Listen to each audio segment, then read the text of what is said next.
అయితే గురుగారు ఇటీవల కాలంలో ఫోన్‌లో ఒకటి ట్రెండ్ అవుతా ఉంది. ఏంటంటే సొంత మామ తండ్రిలా చూడాల్సింది పోయి నాతో పిల్లల్ని కను అంటున్నాడు అంటూ కొంచెం ట్రోల్ అవుతా ఉంది. అంటే ఆయన కూడా ఒక పూజారి హ్మ్. స్థానంలో ఉన్న వ్యక్తి.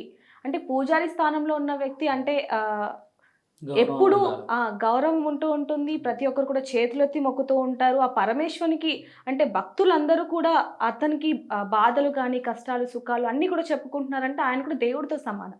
అలాంటిది ఆయన ఆ విధంగా ప్రవర్తించడానికి గల కారణం ఏంటంటారసలు? హుహుహు. ఒక వ్యక్తి సెక్స్ అనేది ఉంటుంది కదమ్మా! హ్మ్.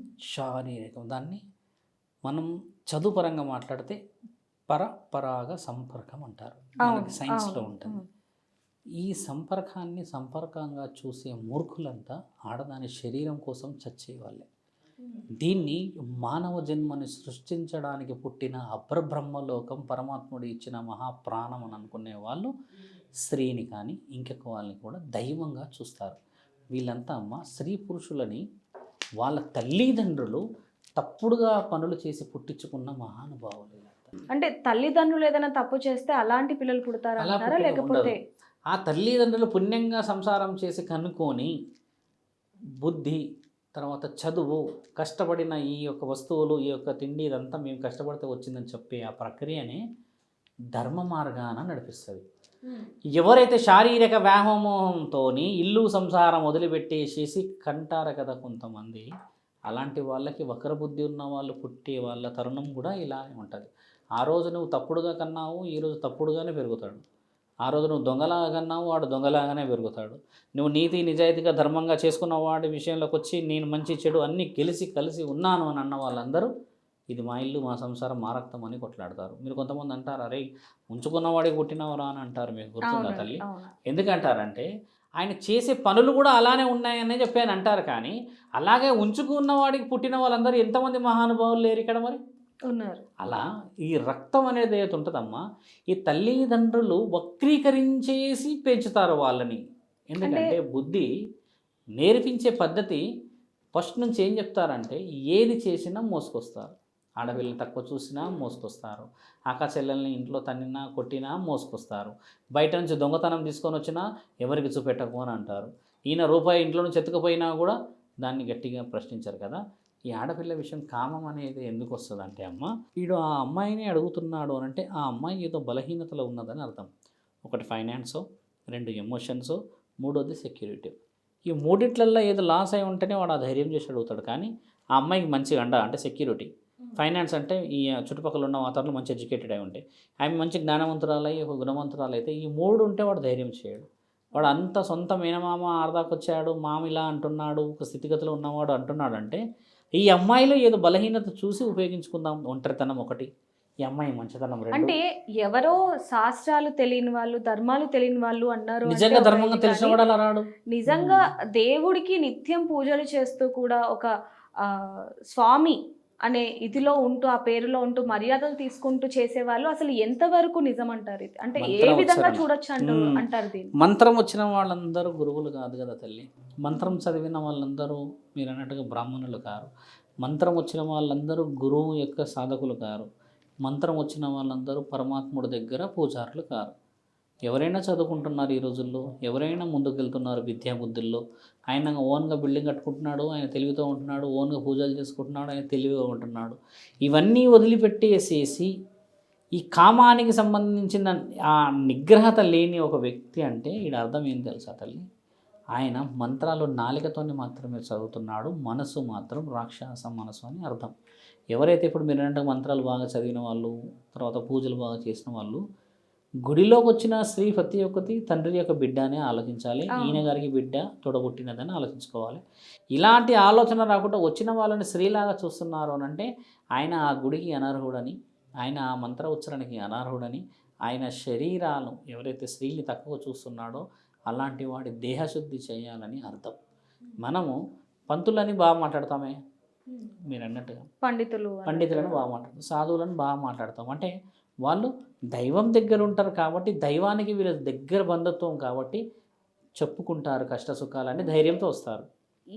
ఎవరికైనా సరే గురువుగారు ఒక బాధ కలిగిన ఒక అంటే ఆరోగ్యపరంగా డాక్టర్లకి, ఆరోగ్యపరంగా, ఇంటి పరంగా, అన్నిటి పరంగా కూడా చెప్పుకునేది సాధువులకి, పండితులకి వీళ్ళకు మాత్రమే. అలాంటిది వీళ్ళు ఈ విధంగా చేస్తున్నారు. అదే విధంగా ఇటీ కాలంలో ఎక్కువైపోతూ ఉన్నాయి ఈ విధంగా. ఒక 2, 3 సంవత్సరాల నుంచి చూసుకుంటే కొన్ని వందల్లో ఉన్నాయి ఇలాంటి కేసులన్నీ కూడా. చెప్పవచ్చు. ఇప్పుడు ఇక్కడ మనం కొన్ని హింట్స్ ఏమి వచ్చంటమ్మా, ఒకటి అమ్మ, తల్లి అని మాట్లాడే వ్యక్తులని కొంచెం నమ్మవచ్చును. హ్మ్. ఈ అండి అన్న డిస్కషన్ ఒకటి వస్తుంది కదా, ఒక అండి అనేది రెస్పెక్టబుల్ వాడే, కాదని కాదు. కానీ ఆశతోని అని అండి అనేవాళ్ళు ఒకళ్ళు, అమ్మాయిల్ని మేడం అని పిలిచేవాళ్ళు 2, తర్వాత అమ్మాయితో అవసరం ఉన్నప్పుడు మాట్లాడే వర్షన్, తీపిగా మాట్లాడే ఈ వర్షన్స్ అన్ని డేంజర్ వర్షన్సే. అట్లా కాదు తల్లి, అట్లా కాదమ్మా అన్న ఆ వర్షన్లోనే ఒక ధైర్యం కనబడుతుంది.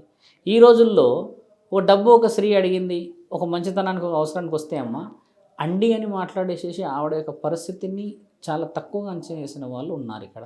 కూటి కోసము కొన్ని పనులు ఈ రోజుల్లో కొందరు మాతృమూర్తులు తప్పుగా పోయినా కూడా అమ్మ, అక్కడ ఈవిడ తప్పు చేయట్లేదు, మగ శరీరం కూడా తప్పు చేస్తుంది అక్కడ. అంటే నువ్వు నీ ఇంట్లో ఉన్న వాళ్ళ అందరినీ మోసం చేస్తున్నావు అర్థం కదా. ఇక్కడ ఈ నింద ఎవరి మీద పడుతుంది? స్త్రీ పైన. ఇక్కడ నేనేమన్నట్టమ్మా, ఆ పనికి సహకరించడానికి ముందుకు వచ్చి నువ్వు డబ్బులు అన్న విషయాన్ని మాట్లాడినప్పుడు పురుషుడిది కూడా తప్పే అక్కడ. మరి అది తెలుసుకున్నంత వరకు మీరు అన్నట్టుగానే నీ అవసరం వేరే వ్యక్తి ఉపయోగించుకుంటున్నాడు అని తెలిసినప్పుడు, నీ అవసరం నిజంగా నీ ఇంట్లోనే ఉన్నప్పుడు అమ్మ, పచ్చడి మెతుకులు కారం నీళ్ళు తినేసి ఇంట్లోనే ఉందాం. నీ పరిస్థితి వేరే వాళ్ళకి చెప్పి నిన్ను తక్కువ అంచనా వేసేసి ఈ శరీరాల గురించి ఆలోచించే ఈ వీళ్ళు ఎప్పటికైనా నిన్ను అవమానపరిచే వాళ్ళే కదా. అలా అవమానపరుస్తున్నారంటే అమ్మ, వాళ్ళు అమ్మ అని మాట్లాడకపోతే, తల్లి అని మాట్లాడకపోతే, పర్టికులర్గా పేరు పెట్టి పిలుస్తున్నారు అని అంటే అమ్మ, కొంచెం మనం కూడా కాషనేటివ్గా ఉండాలి, సెక్యూర్గా ఉండాలి. అక్కడ కొంతమంది పేరు పెట్టి పిలుస్తుంటారు. పేరు పెట్టడం ఎందుకు? నేను అలా 100 మందిని తిట్టిన, పేరు ఎందుకు పెట్టి పిలుస్తావురా అని అడిగా 2, 3. కొంతమందిని మనం మార్కెట్లో పిలిస్తే చాలామందిని అడిగిన. అట్లా అడిగితే అరే ఆమె పేరు అదే కదా అని అంటే అమ్మ అనేది లేదా అని ఇట్లా అడిగాను. ఒక అమ్మాయిని ఒక అతను పిలుస్తున్నాడు, అదేదో హక్కులాగా పిలుస్తూ ఉన్నాడు. నేనేమన్నా అంటే అమ్మ అని పిలిస్తే కూడా పలుకుతుంది ఆమె. లేదు ఇప్పుడు పేరు ఉదాహరణకి ఇంద్రజ ఉందమ్మ, ఇంద్రజ అని అట్లా 10 సార్లు పిలవడం కంటే అమ్మ ఇంద్రజ అనడంలో వాల్యూ లేదా తల్లి? వాడికి చాలా కోపం వచ్చి నాతో చాలా గొడవ పడ్డాడు, పళ్ళు రాలగొడతా అని చెప్పిన. అట్లా నేను మాట్లాడేటప్పుడు వర్షన్లో ఆమె ఎంత రెస్పాన్సిబిలిటీగా రెస్పాండ్ అవుతుంది, నువ్వు మాట్లాడే దాంట్లో ఎందుకు అవుతలేదు అడిగినప్పుడు కోపం వచ్చింది. కిందికి మీదకి చూసుకుంటూ పోతున్నాడు నాతో. ఆ తర్వాత వాళ్ళు చాలామంది తిట్టారు, కరెక్ట్గా తిట్టినావన్నా నువ్వు, వాడు అట్లనే మాట్లాడతారు. అంటే అమ్మ అలాంటి వాళ్ళని చిత్తగాగి కుక్కలు వాళ్ళని దగ్గర రానివ్వకూడదు. స్త్రీ అది గమనించగలగాలి. పేరు పిలిచడం తప్పులేదు ఎక్కడ, కానీ పిలవడంలో నువ్వు వెనక ముందు ఆ ఒత్తులు పెట్టకపోతే తప్పుంది కదా. ఇప్పుడు స్వయంగా నేనే ఇప్పుడు నా ఇంట్లో వ్యక్తిని పిలిచేటప్పుడు పిలుచుకునే హక్కు వేరే ఉంటుంది, కానీ ఇక్కడ సమాజం పరిస్థితిని బట్టి నడవాలి. ఇక్కడ మన అనుకునే వాళ్ళని పిలిచే విధానం వేరే. ఇప్పుడు సమాజంలో రెస్పెక్టబుల్గా ఒక వర్డ్ రావట్లేదంటే నీకు ఆ రెస్పెక్ట్ రావాలి అని అంటే, ఒకటి వానికి నువ్వు రెస్పెక్టబుల్గా కనబడకూడదు, రెండోది వాడిని దగ్గర రానికూడదు. నువ్వు ఆయన దగ్గరికి వెళ్ళేసి బలహీనతలో, డబ్బులో, లేకపోతే ఇంకేదో విషయం చెప్పేస్తే వాడు మాట్లాడే వక్రీకరణ బాగాలేదు ఈ రోజుల్లో. మీరు అన్నట్టుగా ఏంటంటే అమ్మా, ఒక వ్యక్తి బలహీనత ఎక్కడ అవుతున్నాడంటే పరిస్థితి రీత్యా, అంతకు మించి వేరేది ఏం లేదు. ఆ పరిస్థితే నాకెందుకు అనుకోని అందరూ బతికి మంచిగా ముందుకు పోతే కొద్ది రోజులు కష్టం, తర్వాత సుఖం. ఇదైతే వాస్తవికంగా ఉండే విషయం కదా. మీరు అన్నట్టుగా నేను చెప్పింది ఏంటంటే ఒక సాధు లక్షణంగా అమ్మ అన్న సంబోధన తగ్గిన దగ్గర కొంచెం మనం ఆలోచించి ముందుకెళ్ళాలి. ఇండివిజువాలిటీ తగ్గించుకోవాలి. అన్నోన్ పర్సన్స్ ఇచ్చినది ఏవి తినకూడదు. ఎంత పెద్ద ఫంక్షన్ కానివ్వండి, ఎంత పెద్ద అన్నదానం కానివ్వండి, మన వాళ్ళు ఒక వ్యక్తి ఉంటేనే పోవాలి అక్కడికి. సడన్గా వెళ్ళిపోతా, నేను ఒక్కరిని తినేసి వస్తా, నేను కొంతమంది ఉంటారు విచ్చలవిడిగా మేము తిరిగి వస్తామంటారు. అది ఎప్పటికైనా ప్రమాదమైన వాళ్ళు. నువ్వు ఒకదాన్ని కాదు, నేను గమనిస్తారు కదా సొసైటీ.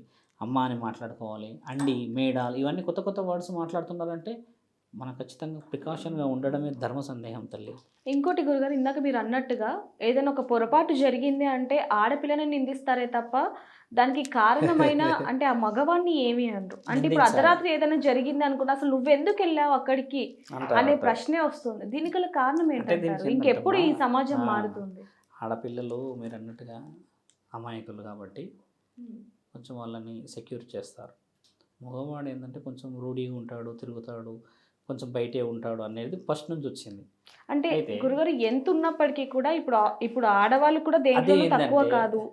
ఆఫీస్ పరంగా కానివ్వండి, ఏదో అత్యవసర ప్రాంతాల్లో పరిస్థితుల్లో బయటికి వెళ్ళింది, ఆ సమయంలో వస్తున్న సమయంలో కూడా ఎవరైనా ఏమన్నా అన్నారనుకుంటే, మీరన్న తెలివి మాట ఏంటంటమ్మా, ఇక్కడ వాడు అంటున్నాడు అని అంటే వాడు మూర్ఖుడు అని అర్థం కదా తల్లి. అంటే నువ్వు వాడితో శక్తులతోని ఫైనాన్స్గా ఎడ్యుకేషన్ పోల్చడం కాదు ఇక్కడ. మొట్టమొదట గుణంతో పోల్చుకుంటే నువ్వు మంచిదానివి కదా, చెడ్డవాడికి ఎందుకు తగులుతావు అని అర్థం. నీ తల్లిదండ్రులు నీకు విద్యా బుద్ధులు మంచి నేర్పించి గుణవంతురాలు చేశారు, నువ్వు బాగున్నావు. అలాగా వాడి తల్లిదండ్రులు వాడిని ఆ విధంగా చేస్తే వాడు నీకు సెక్యూర్గా కనబడతాడు కదా. ఇన్సెక్యూర్గా కనబడుతున్నాడు అని అంటే అలాంటి చెడు దాంట్లో కూడా ఆడపిల్లలు ఉండకూడదమ్మా. మీకు అంటూ ఒక బాధ్యతలు, మీరు సున్నితంగా ఉండే ఒక బంధుత్వం అనే విషయాన్ని వివరిస్తుంది శాస్త్రం. చెప్పేది కూడా పెద్దలు చెప్పేది ఏంటంటే, ఇప్పుడు చెడు జరుగుతుంది అన్న తరుణంలో మనం చుట్టుపక్కల కూడా ఉండకూడదు. ఇప్పుడు పచ్చకామరలోకి లోకమంతా పచ్చగానే కనిపిస్తుంది. అందుకని అసంటి వాళ్ళకి మనం ఎందుకు కనబడాలి అన్న తరుణమే. కానీ ఇక్కడ లేడీస్ని, ఆడపిల్లల్ని, ఆడవాళ్ళని తక్కువ చేయలేరు. ఇక్కడ ఏం చేశారంటే, నీ తెలివి కంటే వాడు చాలా చిన్నవాడే, నీ యొక్క ఆలోచనల కంటే వాడు చిన్నవాడే, కానీ వాడు ఎందులో గొప్పవాడు అనంటే నీ యొక్క తెలివి, నీ యొక్క శరీరం, నీ యొక్క మాట, నీ మర్యాదని వాడు జీర్ణించుకోలేని మూర్ఖుడు వాడు. అలాంటి వాడికి ఎందుకు తగలాలి? నీవంటూ విలువ ఉన్న వాళ్ళ దగ్గరికి బాగుంటే మేమందరం మాట్లాడతాం, స్నేహితులందరూ బాగుంటాం, ఇట్లా అనుకున్న ఆ తరుణాన్ని పెద్దవాళ్ళు చెప్పింది ఏంటంటే, చెడు ఉన్నది అన్న దగ్గర పోకుండా మూలమలుపుల ప్రమాదం ఉంది అన్న ఆ తరుణాన్ని మనం గమనించాలి. కానీ ఆడవాళ్ళు అన్నింటిలో ఎక్కువనే ఉన్నారు తల్లి. థ్యాంక్ యూ గురుగారు, ఎన్నో ప్రశ్నలకి చాలా ఓపికగా సమాధానం చెప్పారు. థ్యాంక్ యూ అండి, thank you so much. Thank you.